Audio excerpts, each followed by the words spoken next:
안녕하세요. 여기서 걸어서 한 3분 거리에서 일을 하고 있는데 여기 맨날 지하에 와서 점심 먹는데 여기 와서 북독을 하려고 하니까 되게 낯설고 새롭고 좀 이상하네요. 저도 이제 직장인이다 보니까 오늘도 한 7시까지 계속 일하다가 이제서야 여기 왔는데 뭐 여기 혹시 주변에 직장이신 분도 계세요? 아, 네. 저랑 한 공간에서 같이 점심을 먹었을 수도 있겠네요. 네. 어, 아무튼 이렇게 뭐 다들 뭐 가까이에서 또는 멀리서 이렇게 소중한 저녁 시간 내주고 와주셔서 정말 감사드립니다.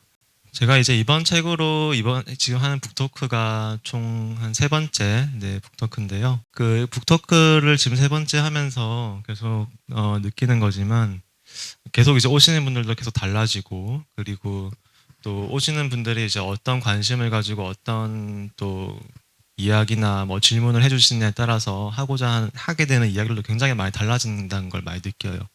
그래서 저도 이제 북토크 올 때마다 뭔가 이제 앵무새처럼 똑같은 이야기만 막 반복하는 게 아니라 또 여기 또 새로운 곳에 와서 새로운 분들이 또 궁금해하는 이야기나 새로운 분들이 관심 있는 이야기를 같이 나누다 보면 나도 또 새로운 생각도 하게 되고 새로운 경험도 하게 되겠구나, 그런 기대감으로 오게 되었습니다. 네, 그래서 뭐 사랑이 묻고 인문학이 답하다라는 책의 이제 북토크라는 그런 행사지만 뭐 꼭 책을 안 읽고 오셔도 다 상관없을 어떤 그런 이야기들을 하려고 해요. 일단 뭐 사랑이라는 화두 자체가 이제 우리 시대뿐만 아니라 모든 시대의 사람들이 다 관심 있는 주제고, 그리고 또 이 사랑이라는 주제에 대해서 다들 뭔가 한마디씩 할 말이 있는 그런 주제라고 해야 될까? 다들 생각하는 사랑에 대한 생각도 조금씩 다르고, 그래서 이 사랑에 대한 이야기를 한번 이렇게 저녁 시간에 같이 나누고 나면 나의 사랑에 대해서도 다시 한번 생각을 해보게 되는 또 그런 시간이 되지 않을까 싶습니다. 저는 이제 정지우라는 사람이고요. 원래 이제 한 작가로서 꾸준히 활동을 해와서 책을 꾸준히 내왔습니다. 처음 청춘 인문학이라는 책을 시작으로 해서 이제 책들을 쭉 써왔었고요. 뭐 인문학 책도 여러 권 썼지만 최근에는 좀 에세이집들 위주로도 많이 내고 있습니다. 그래서 뭐 인스타그램엔 절망이 없다, 뭐 글쓰기 책, 뭐 이런 책들 다 이제 에세이집이고, 또 되게 오랜만에 이제 인문학 책이라고 할 수 있는 그런 카테고리에 있는 책을 쓰게 되었고요. 일단 사람마다 사랑의 정의는 너무너무 다르죠. 그래서 예를 들어서 저는 세상에 있는 사람 수만큼 사랑에 대한 정의가 있는 것 같아요. 사람들만 사랑에 대해서 너무 다르고, 연애만 하더라도 연애에서 뭔가 사랑에서 중요하다고 말하는 것들도 연인 간에 너무너무 다릅니다.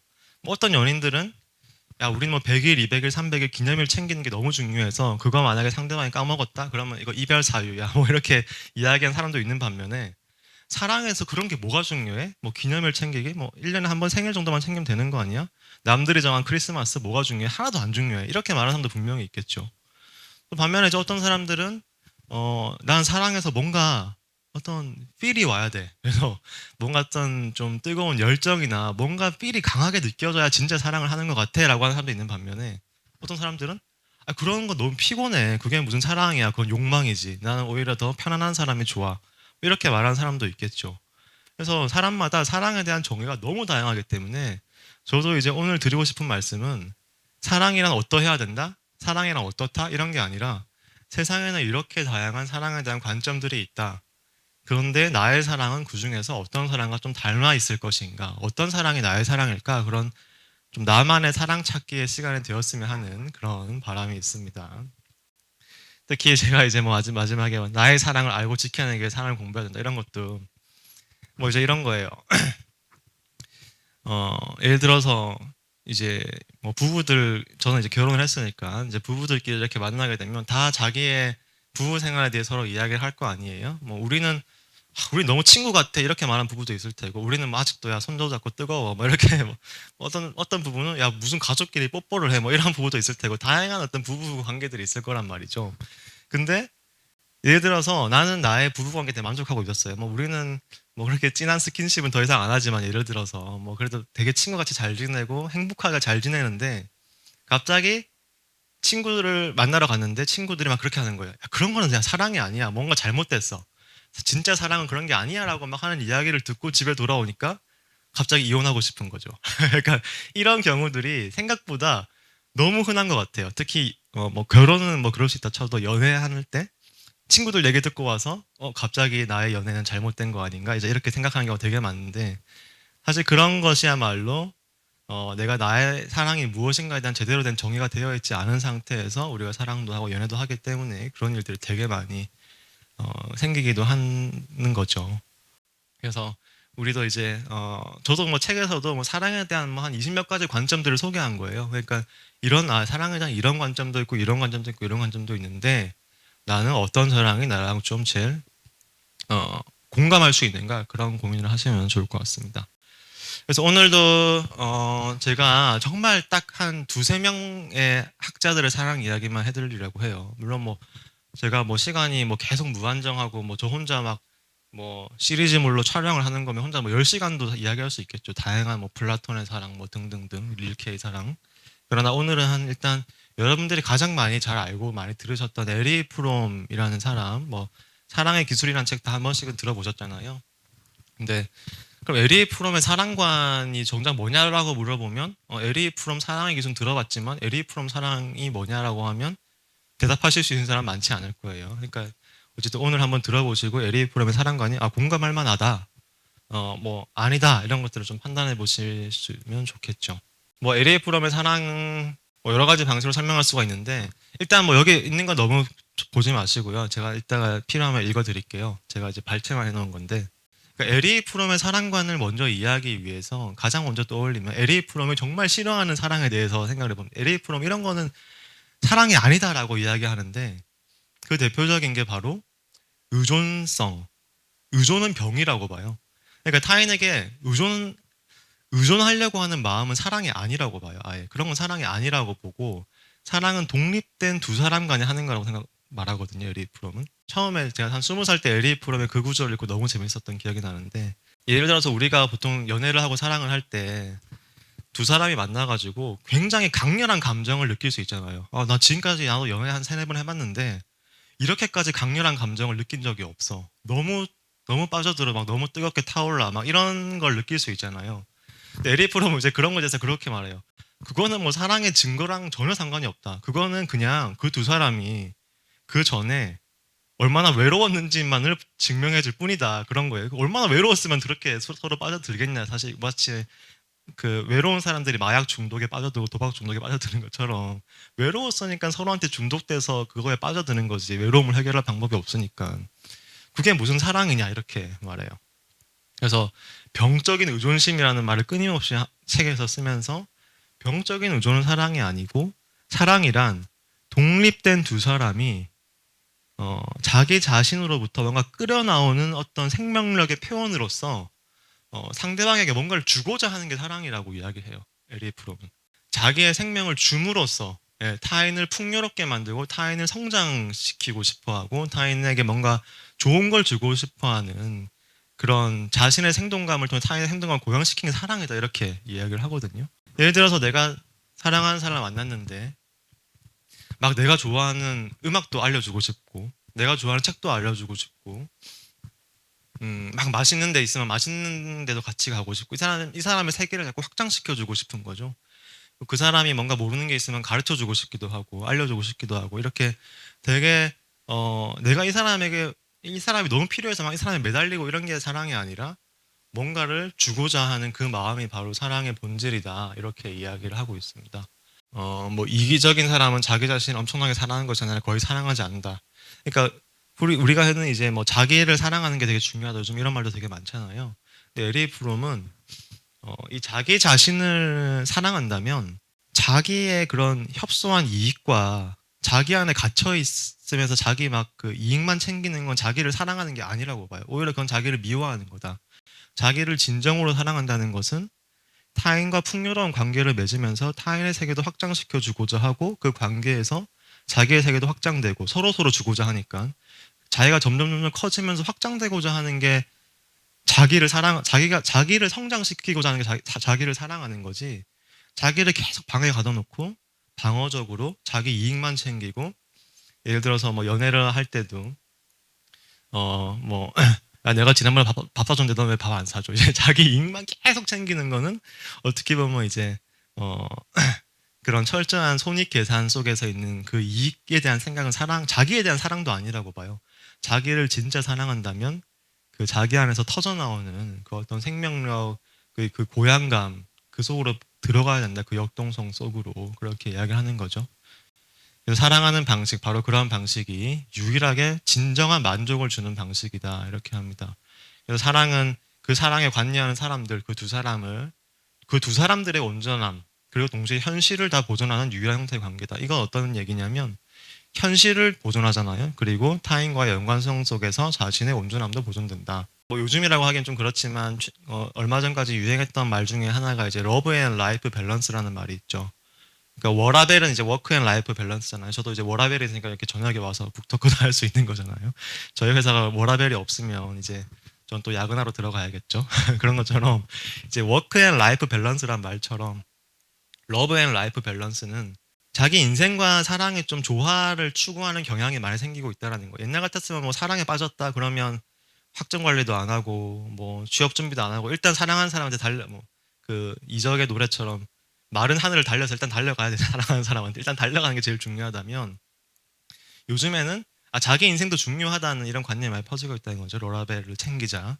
그래서 이런 현실, 자기의 현실도 잘 보존하면서 자신의 온전함도 잘 보존하면서 또 이 타인과 그 상대방과의 관계도 잘 맺는 그러니까 자기의 독립성도 잘 유지하면서 타인과도 건강한 관계를 맺는 것이 바로 사랑의 어떤 본질이고 중요한 것이다. 이렇게 말하고 있는 거죠. 사실 이제 LA 프롬의 사랑과는 어떻게 보면 이제 굉장히 성숙하고 교과서적이고 어른들의 사랑, 독립된 인기 형체들 간의 그런 사랑에 대해서 상당히 건강한 이야기를 하는 것처럼 들리죠. 그래서 이제 뭐 LA 프롬의 어떤 사랑의 기술이라는 책이 우리나라에서도 많이 베스트셀러가 되기도 했었고 그렇게 했었는데 공감이 좀 되시나요? 네.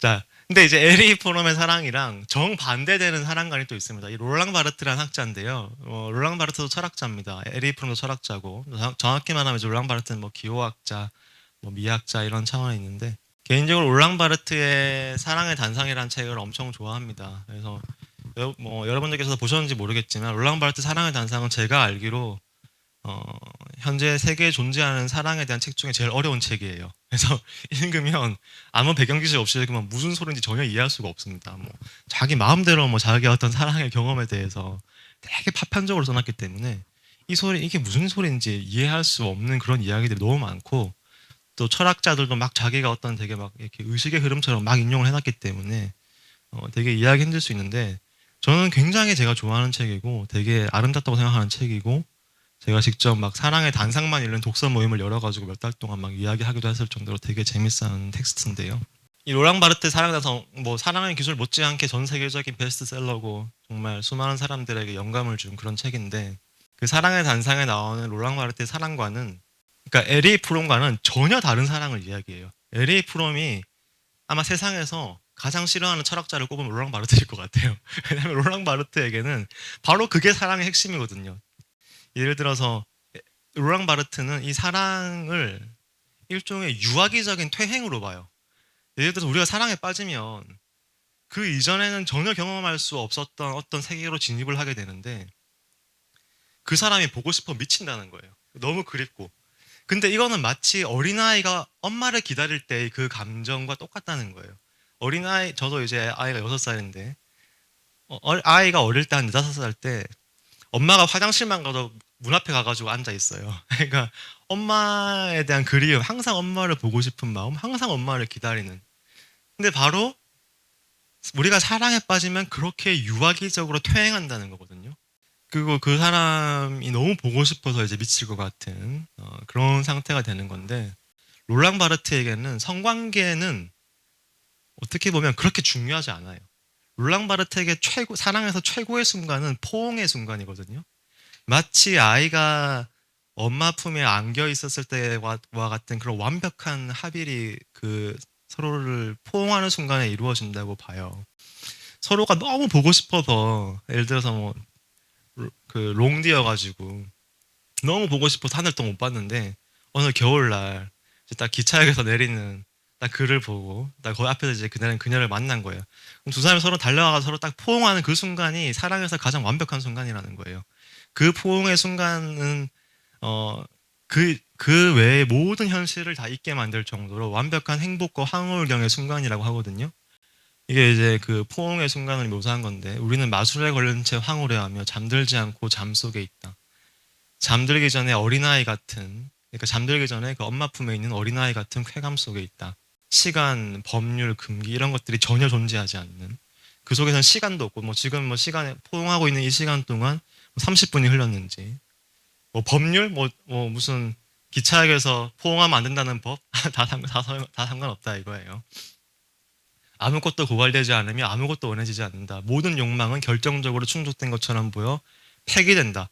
모든 욕망이 폐기가 되는 순간이에요. 그러니까 사랑은 보통 욕망이잖아요. 그래서 욕망의 절정이 사랑이잖아요. 서로를 너무 욕망하는 게 사랑인데, 롤랑 바르트는 사랑의 가장 절정의 순간인 포옹의 순간에 모든 욕망이 폐기된다는 거예요. 그러니까 우리가 살아가면서 겪는 뭐 수많은 욕망들이 있잖아요.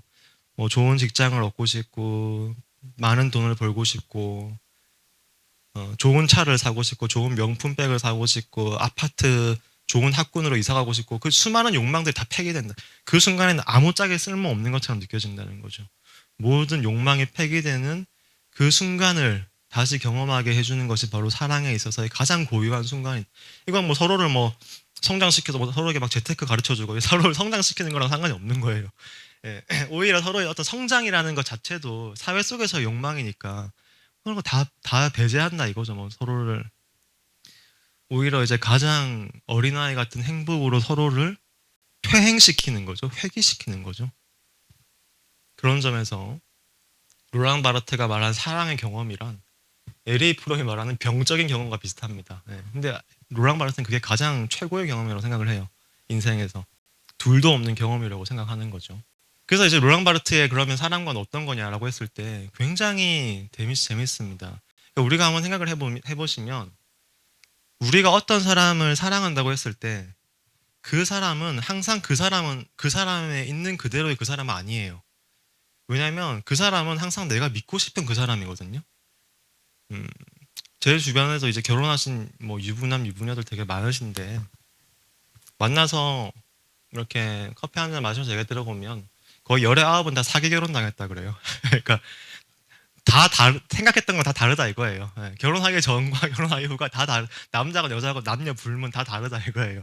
그래서 뭐 남자들은 뭐 그렇게 뭐 자기가 뭐 결혼하면 뭐 이렇게 그렇게 다정하게 자기를 맞아줄 줄 알았는데 뭐 전혀 아니다. 뭐 여자들도 뭐 마찬가지로 남자에 대해서 뭐 똑같은 뭐 이런 식으로 뭔가 다르다는 거예요. 그러니까 우리 사랑에 빠졌을 때는 항상 그 사람이 아니라 그 사람으로부터 촉발되지만 내가 믿고 싶은 그 사람을 내 안에 있는 상상을 사랑하는 거죠. 그러니까 사랑이라는 거는 항상 에리 프로에 말하는 것처럼 나와 그 사람의 관계가 아니라 나와 그 사람 사이에 있는 나의 상상과 맺는 관계라는 거예요.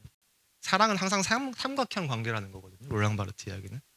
그래서 여기서도 보면 그 사람은 나의 욕망의 특이함을 보여주는 거예요. 그러니까 나는 내가 원래 욕망하는 게 있었어요. 내가 원하는 사람이 있었고 내가 사랑하고 싶은 어떤 이상이 있었는데 어떻게 그 사람이 딱 들어맞아서 그 사람으로부터 이 상상이 촉발되는 어떤 그 발화점 같은 게 되어준 거예요, 그 사람은. 결국에 나는 내 욕망을, 내 이상을 사랑하는 거지. 그 사람은 일종의 내가 내 욕망을 사랑할 수 있게 해준 티켓 같은 거라는 거죠. 열쇠 같은 거라는 거죠. 그래서 그 사람을 통해서 나는 상상의 세계에 진입했고, 이 상상 세계 속에서 이 너무나 이 황홀한 내 욕망의 특이함을 사랑하는 그 사람은 왜 필요하냐면 그 사람이 없어지면 이게 꺼지기 때문이죠. 이 모든 게. 그래서 그 사람은 나를 위해서 있어야 되는 거예요. 왜냐하면 내가 이 아름다운 이 상상의 세계에서 사랑을 이어가려면 내가 이 사랑 속에 있으려면 그 사람이 있어야 되는 거죠. 마치 이제 그래서 어떤 약간 이기적인 느낌도 드는 굉장히 자기애적인 사랑인 거죠. 에리 프롬이 가장 싫어하는 이렇게 이제 에리 프롬의 사랑관 그리고 롤랑 바르트의 사랑관 이렇게 봤는데 어느 쪽에 더 공감이 되시나요? 양립할 수 있는 사랑관일까요? 우리 살아가다 보면 다양한 경험을 하게 될 텐데 근데 둘 다 내 공감은 가시죠. 네. 그래서 그러니까 근데 이렇게 되게 사랑에 대한 너무나 명확한 두 가지 다른 관점이지만 그걸 우리가 다 공감할 수 있는 것도 되게 또 이상해요, 그렇죠? 특히 로랑 바르트는 이 사랑이 그런 성숙한 소위 말하는 사회에서의 어른화되어 가는 거를 오히려 되게 비판하는 입장인데 그건 다 코드화 된다는 거예요. 그러니까 이게 무슨 말이냐면 다 관습화된다는 거예요, 사랑이. 뭐 서로 뭐 독립된 인격체가 돼서 뭐 서로 뭐 어른 돼서 서로 둘 다 뭐 좋은 직장을 가지고 서로에게 뭔가를 주면서 하는 이 사랑은 너무 관습적이고 너무 이 사회가 만들어 온 사랑의 방식에 굴복하는 거지 오히려 진짜 사랑은 이 사회의 관습들을 파괴해야 된다고 보는 거거든요.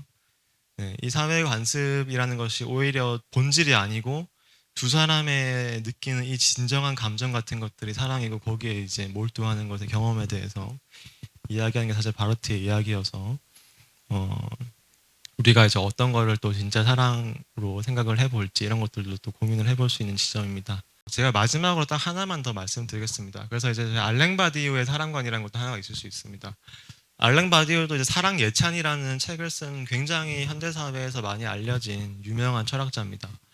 그래서 뭐 거의 뭐 현대 철학계에서 가장 유명한 철학자 중 한 사람이죠. 뭐 들레즈, 지적 이런 사람들과 함께. 근데 이제 알랭 바디우의 사랑과는 그런 얘기가 있습니다. 이 세계를 목격하는 거예요. 세계의 탄생을 목격하는 건데 이거 생각해 보시면 그런 게 있어요. 어, 에리 프롬, 로랑 바르트 달라요. 알랭 바디우 세계를 우리가 탄생시키고 구축하는 게 사랑이라고 말하는데 예를 들어서 내가 매일 가던 공원이 있어요. 근데 내가 매일 가던 공원과 내가 사랑하는 사람이 생겼을 때 사랑하는 사람과 함께 가는 공원은 완전 다른 세계가 돼요. 완전 다른 세계. 저는 이제 어떤 걸 많이 느꼈냐면 이렇게 아이가 태어나고 하면서 이 더 많이 느꼈는데 저희 동네는 되게 이렇게 뭐 아파트들도 있고 이렇게 되게 낙후된 그런 골목들 뭐 이런 데도 되게 많은데 이런 골목을 그냥 혼자 걸어가면 여기는 그냥 낙후된 골목이에요. 뭐 무슨 뭐 새소리 들리고. 근데 그 길은 제 아이가 어린이집을 하원하는 길이었거든요. 그래서 아이를 손을 잡고 그 길을 걸어가면 그 세계는 완전 다른 세계가 돼요. 뭐 아빠 저게 뭐야 뭐 이렇게 쇳소리가 돌아가는 이런 것들이 막 엄청 하나의 뭐 거대한 어떤 기계 세계처럼 보이기도 하고 그리고 그 사이사이에 있는 뭐 이렇게 작은 공장들에서 키우는 멍멍이 우리가 이제 까미라고 이름 붙여줬지만 알고 보니까 이름 해피였는데 아무튼 이제 뭐 까미도 항상 만나는 나라예요. 그 골목의 나라는. 그리고 뭐 고양이와 뭐 쥐도 만나고 그래서 이 어떤 찍찍이들이 사는 세계이기도 하고 완전 다른 세계가 되는 거예요.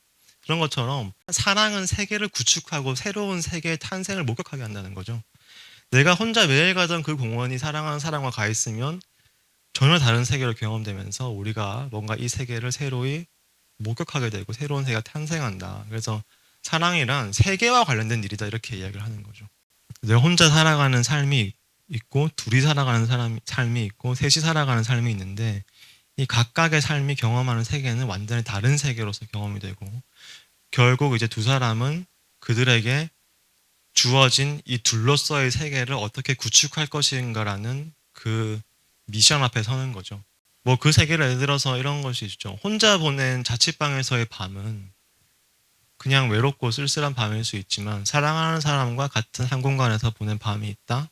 아마 그 방은 우주처럼 느껴질 수도 있어요. 근데 어떤 사람과는 연애를 했더니 사랑을 했더니 나의 그 자취방이 너무 초라하게 느껴질 수도 있죠. 예를 들어서 그 사람과는 호텔에 있는 레스토랑 정도는 가야 사랑을 하는 세계에 진입한 것 같은 느낌을 받을 수 있어요. 왜냐하면 그거는 그 사람과는 그게 맞으니까 그런 걸 수도 있죠.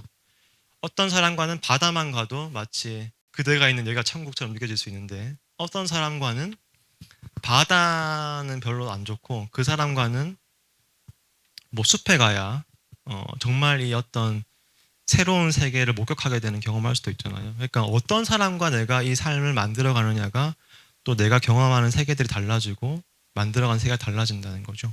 그래서 어쨌든 두 사람의 어떤 그 세계의 건축가로서의 사랑에 대해서 얘기하는 게 알랭 바디우의 사랑관입니다. 많이 알려져 있고 여러분들도 또 공감할 수 있고 이렇게 또 비교했을 때 되게 좀 극적일 수 있는 그런 한 철학자 3명 정도를 제가 소개해 봤습니다. 근데 뭐 사랑에 대한 이야기가 되게 재밌는 얘기들 많아요. 예를 들어서 그 사랑의 지혜 같은 책에서는 그런 얘기도 해요. 사랑과 대립되는 건 지식이다 이런 얘기도 하거든요. 그 사람에 대해서 우리가 지식적으로 알고 있는 거, 뭐 이 사람의 MBTI는 어떻고, 뭐 저는 INFJ인데 아무튼 이제 뭐 이 사람 뭐 스펙은 어떻고, 뭐 등등등등 이 사람에 대해서 알고 있는 그 지식과 이 사람을 사랑하는 건 또 전혀 다른 문제다 이런 얘기도 하거든요. 오히려 사랑하는 건 그 사람의 뭐 수수께끼에 접근하는 일이지 그 사람에 대한 지식을 확보하는 일이 아니다. 뭐 이런 사랑의 되게 다양한 관점들이 있어요. 그래서 그런 또 다른 관점들 속에서 여러분들께서도 사랑에 대한 많은 고민을 해보시면 좋을 것 같고요. 네, 감사합니다.